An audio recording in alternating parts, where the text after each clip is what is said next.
Pero ampliemos, ¿qué le parece más este tema, lo que sucede con los representantes de México en el mundo, con los que están justamente en el servicio exterior? Y para ello me da gusto poder sumar a la conversación a Eliana Rodríguez Santibáñez, doctora en Derecho y maestra en Relaciones Internacionales, profesora investigadora del TEC de Monterrey. Muchas gracias por estar aquí y preguntarle justamente, después del repaso que acabamos de ver aquí nosotros, ver esta situación que ha estado pasando con nuestros representantes, con los que son elegidos por el gobierno federal para estar como embajadores.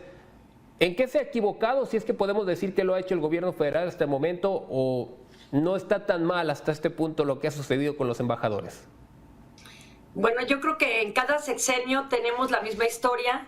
Sabemos que la ley nos permite, de acuerdo al Servicio Exterior Mexicano, tener miembros que se han preparado en la carrera del Servicio Exterior, pero también la facultad del Ejecutivo para nombrar directamente a aquellos que no lo son, pero que por alguna característica distintiva, por su postura cultural, política, ideológica, por muchas cosas pueden incidir en el nombramiento, el presidente tiene un margen para decidir quiénes nos van a representar. Sin esa capacidad, de alguna manera, incluso discrecional, nunca hubiéramos tenido un Octavio Paz representándonos ante la India, por ejemplo, ¿no? Y no era un miembro del Servicio Exterior. Las críticas que se han levantado en relación a los candidatos a ocupar estas embajadas, sin duda, pues generan prurito en la población y en ciertos segmentos que también quieren golpear políticamente al mandatario. Entonces, lo que yo te diría es, esto ocurre cada sexenio. Creo que en todo caso debería dársele mayor juego al secretario de Relaciones Exteriores, a Marcelo Ebrard y a su equipo, para que precisamente asciendan a estas posiciones y a estos espacios tan relevantes gente formada en el propio Servicio Exterior Mexicano. Eso sería lo idóneo. Pero como no lo es, porque repito, la ley sí permite estos nombramientos, aunque no nos gusten, bueno, pues entonces hay que recordar que también la ley del Servicio Exterior mandata la preparación de cualquier nombramiento en el Instituto Matías Romero, que es el instituto que coadyuva en la preparación del cuerpo diplomático en nuestro país. Entonces, yo esperaría que se esté tomando en cuenta esta situación para que vayan robustos y no nada más sea como un juego de premios y castigos de a ver a dónde mando a tal o cual personaje para sacarlo de la luz pública o premiarlo o mantenerlo distante, ¿no? Entonces, esa sería mi postura en relación a este tema. Doctora, y ante el escenario que estamos viviendo actualmente, con una guerra desarrollándose en Ucrania y con una postura que se necesita fijar por parte del gobierno mexicano y el manejo, claro está, ante la ONU, ante lo que es la postura que aquí en el país, después de un par de días, después vino y se reprobó mucho las acciones bélicas de Rusia hacia Ucrania. ¿Cuáles son los retos que se deben de enfrentar o están enfrentando justamente en este momento el Servicio Exterior Mexicano cuando todo esto está en desarrollo? Bueno, pues ya estamos viendo cómo la primera presión directa en el terreno de, vamos a decir, de campo de batalla es que nuestra embajadora en Ucrania, que sí es formada en el Servicio Exterior, ha tenido que hacer su labor en una sede alterna, en este caso la residencia oficial, donde ella vive o pernocta o duerme, no en la oficina, en la sede diplomática, sino en la residencia oficial donde ella vive. Ha tenido que estar atendiendo los múltiples asuntos relacionados con los intereses que tiene México, pero sobre todo en este momento y la prioridad, la protección de nuestros connacionales en aquella entidad. Entonces, de suyo decir que la Cancillería está haciendo lo propio, que ya también la Secretaría de Relaciones Exteriores ayer hizo llegar las aeronaves que trasladarán a los mexicanos a diferentes países para luego que puedan retornar al territorio mexicano salvos de este tipo de guerras. Entonces sí hay una acción importante, vamos a decir de manera directa, en relación a las actividades que tiene mandatado la propia embajada, que es la protección de nuestros connacionales al más alto nivel. Eso se está haciendo y se está haciendo creo que muy bien.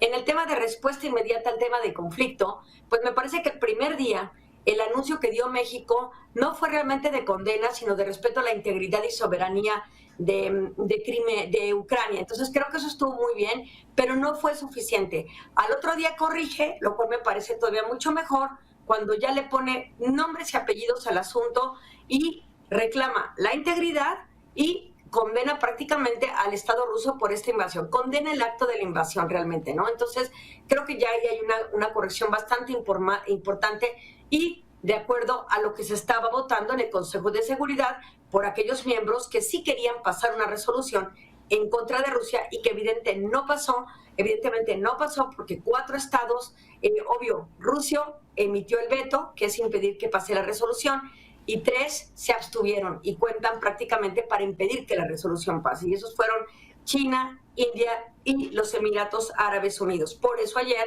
se reunió la Asamblea General para tratar de destrabar al Consejo de Seguridad y aprobar una resolución que permita el ingreso incluso de tropas al territorio ucraniano, pero votado por la comunidad internacional formada por 193 estados. Esa resolución sigue trabajándose, se siguen sumando votos en contra y a favor, y veremos qué ocurre con la Asamblea General. Pero hay una labor importante, si te das cuenta, o nos damos cuenta, en diferentes frentes, tratando de acotar el problema en todas las aristas humanitarias que pueda llegar a tener. Porque el tema ya como tal del conflicto, pues en este momento ningún país puede participar activamente porque generaría un conflicto regional que puede llevar a un holocausto. Entonces, están actuando desde el punto de vista de la diplomacia, tratando de que se llegue a un acuerdo. Por eso estamos viendo cómo desde ayer se reunieron en la frontera de Ucrania y de Bielorrusia, gran aliado de Rusia,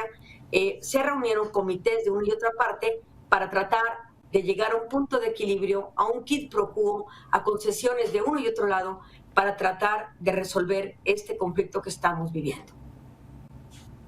Y respecto a lo que ha sido la postura en relación a viendo comparativas con otros países, por ejemplo, en Europa, muchos de los países, entre que le cierran negocios a Rusia, entre que sacan incluso las empresas rusas de sus negocios locales, México parece no se estará cerrando a lo que serían exportaciones y todo tema económico con el país que está siendo pues repudiado por prácticamente todo el mundo. ¿Esto es un juego para no caer en el tema de que a futuro pueda afectar relaciones también con Rusia? Sí, sin duda, yo creo que haces una muy buena observación. Yo creo que México no quiere comprometerse en contra de Rusia. Recordemos que particularmente en el tema de las vacunas, los lotes enviados de la vacuna Sputnik fueron muy importantes desde el inicio de la pandemia. Entonces, México históricamente siempre ha mantenido una postura de cordialidad y vamos a decir también de no entrometerse en los asuntos de otros estados. Sin embargo, aquí estamos hablando de una guerra que puede cobrar una escalada de violencia sin precedentes, que ya está generando desplazamientos y millones de migrantes por parte de Ucrania hacia Europa. La situación de Europa es muy distinta a la que tiene México, en el sentido de que Europa, después de la Segunda Guerra Mundial, quedó muy lastimada y también muy pauperizada. Es muy importante ver cómo se ha ido reconstruyendo, cómo el bloque de la Unión Europea ha permitido generar estas cadenas de valor que ha incentivado la economía y ha hecho que crezcan de manera muy importante. México no está en esa situación, pero sí está en una encrucijada muy compleja que es, somos vecinos de Estados Unidos, quien de alguna manera lidera en la OTAN todo este tipo de situación de carácter de cooperación militar, que tiene un peso muy importante en la comunidad internacional porque es una potencia hegemónica y es nuestro principal socio comercial. Entonces sí me parece que aunque estamos optando por una postura, vamos a decir, neutral, de sí condenar los hechos, pero no emitir unas sanciones, creo que sí nos aleja de ambos ejes, pero eso no es conveniente. Creo que sí es importante mostrar una posición muy clara de hacia dónde apuntan nuestros intereses. Y sin duda nuestros intereses están totalmente articulados a nuestro país, vecino del norte de Estados Unidos, quien, repito nuevamente, es la potencia hegemónica hoy por hoy en el planeta. Entonces creo que debería haber algún tipo de sanción quirúrgica.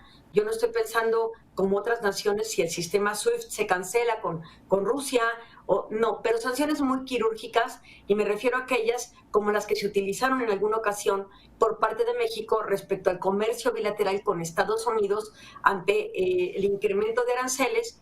Nosotros también impusimos cuotas arancelarias a determinados productos que eran muy importantes para Estados Unidos, un poco también para neutralizar los impactos económicos al mercado doméstico. Yo pienso que podría haber una situación similar de sanciones muy equilibradas, muy precisas, pero que sí mostráramos al mundo el disgusto que tenemos en relación a una invasión orquestada con un país mucho más débil por una potencia como lo es Rusia.